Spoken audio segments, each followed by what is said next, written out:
Trafficking एवं शोषण का भी शिकार होता है, महिलाएं होती। मुख्यमंत्री श्री हेमंत सोरेन जी इस मुख्यमंत्री मैया सम्मान योजना के माध्यम से जो समाज में नामकुम के खोजाटोली स्थित आर्मी ग्राउंड में आज मैया सम्मान योजना का आयोजन किया गया। इस कार्यक्रम में सीएम हेमंत सोरेन ने योजना के तहत झारखंड के करीब 56 लाख महिलाओं के खाते में 2500 रुपए सम्मान राशि ट्रांसफर की। बताते चलिए कि मुख्यमंत्री मैया सम्मान योजना समारोह पहले 28 दिसंबर को होने वाला था, लेकिन पूर्व पीएम मनमोहन सिंह के निधन के बाद राज्य में 7 दिनों के राजकीय शोक की घोषणा की गई थी, जिसके कारण इस कार्यक्रम को स्थगित कर दिया गया था। हालांकि 27 दिसंबर को टेस्ट के तौर पर हर जिले की महिलाओं के खाते में पैसे ट्रांसफर हुए थे। वहीं राज्य भर की 56,61,791 लाभार्थियों के खाते में 415 करोड़ 44,77,000 रुपए की राशि स्थानांतरित की गई। खाते में पहली बार 2500 मिलने पर महिलाओं में खुशी से झूम उठी। सभी ने अपनी अपनी जगहों से तख्तियां हिलाकर सीएम हेमंत सोरेन का आभार व्यक्त किया। संबोधन वित्त मंत्री झारखंड राधा कृष्ण किशोर। संबोधन झारखंड मुख्यमंत्री हेमंत सोरेन। ट्रैफिकिंग एवं शोषण का भी शिकार होता है, महिलाएं होती। मुख्यमंत्री श्री हेमंत सोरेन जी इस मुख्यमंत्री मैया सम्मान योजना के माध्यम से जो समाज में महिलाओं के साथ भेदभाव है उसकी क्षतिपूर्ति करने के लिए प्रतिबद्ध। मैं एक बात इस अवसर पर जरूर कहना चाहूँगा, माननीय मुख्यमंत्री जी,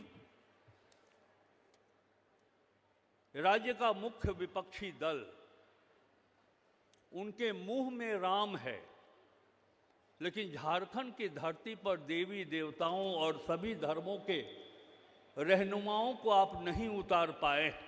कहा गया है, यत्र नार्यस्तु पूजन्ते रमन्ते तत्र देवता। जहां नारी की पूजा होती है देवता वही बसते। मैं अपनी बातों को संक्षेप करते हुए ये कहना चाहता हूं कि आपने नारी की पूजा की है। जरूर झारखंड की धरती पर हर धर्म की देवता यहाँ पर स्थापित होंगी, ये हमें विश्वास है। अंत में एक बात मैं कहना चाहता हूँ कि मुझे याद है कि भारतीय जनता पार्टी 2017-18 के बजट में महिलाओं के विकास के लिए जेंडर बजट लागू किया था और महिलाओं के विकास के लिए 6,000 करोड़ रुपया का निर्धारण किया गया था। मैं इस मंच से भारतीय जनता पार्टी से पूछना चाहता हूं कि वो 6,000 करोड़ रुपया कहाँ गए? महिलाओं का उत्थान क्यों नहीं हुआ? आर्थिक सामाजिक रूप से झारखंड की महिलाएं आगे क्यों नहीं बढ़ी? ये प्रश्न मैं आज मंच के माध्यम से भारतीय जनता पार्टी से पूछना चाहता हूं। अंत में सिर्फ एक उदाहरण के साथ, आपने कहा कि महिलाओं का विकास होगा, कामकाजी महिलाओं के लिए छात्रावास का निर्माण किया जाएगा।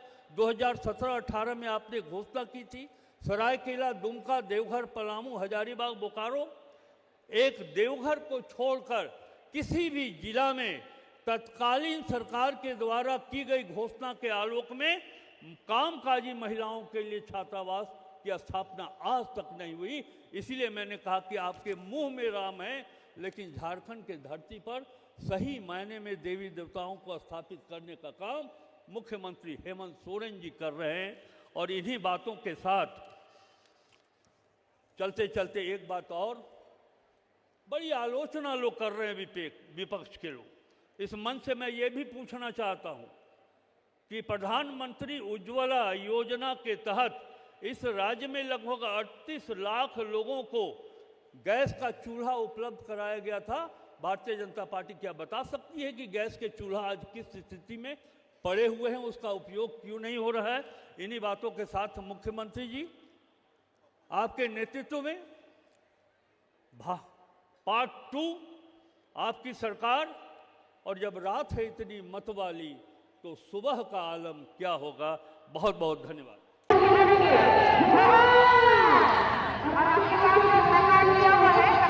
व्यवस्था है।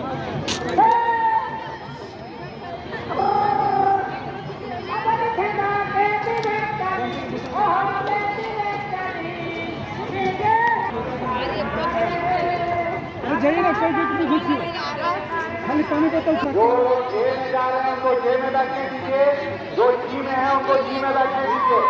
नेतृत्व में निरंतर आगे बढ़ने का काम कर रहा है और अब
बिल्कुल आपको विकास और विकास हमें नजर आ रहा चला जाएगा।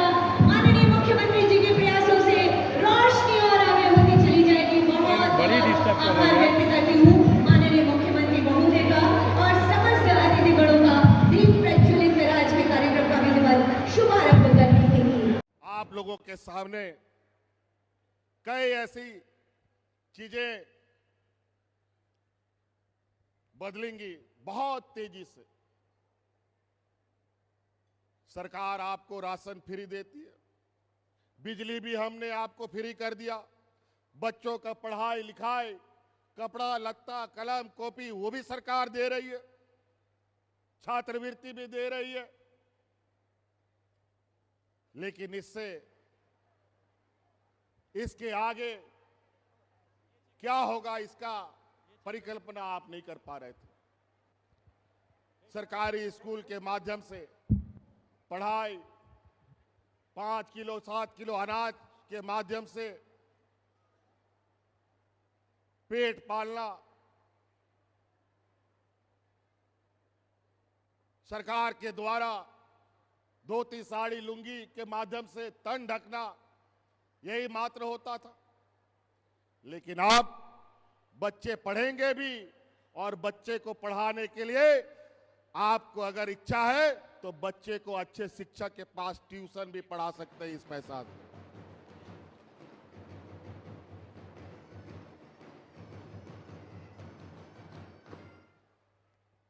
आप इन पैसों से गैस सिलेंडर भी खरीद सकते हैं। अगर महीना में 2 सिलेंडर खर्चा होता है तो आराम से आप इस पैसे से भी सिलेंडर खरीद सकते हैं। बच्चों के लिए किताब कलम कपड़ा लत्ता, आप अपने लिए हर त्योहार में कपड़ा खरीद सकते हैं और अपने पसंद के कपड़े खरीद सकते हैं।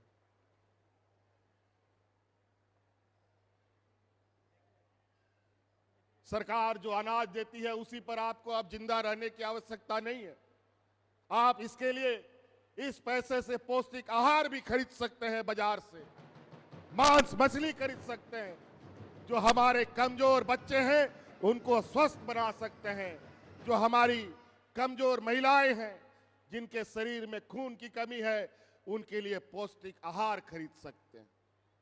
ये तभी पूरा होता जब आपके हाथ में पैसा होता। आज हमने कई कार्य योजना आप अपने अनुरूप बना सकते हैं अपने घर में। आज भी हमें कई जगहों से ये शिकायत आती है कि जो अनाज सरकार के द्वारा वितरण होता है, कई गरीब गुरुआ उस अनाज को बाजार में बेच देता है, क्योंकि उस समय उसको उस अनाज से ज्यादा उस पैसे की आवश्यकता है जिससे वो दूसरा काम कर पाए। लेकिन अब आपको वो अनाज बेचने का जरूरत नहीं है। अब आपके पास इतनी क्षमता होगी कि अनाज भी रहेगा और बाकी जो आपका सपना है वो भी पूरा होगा।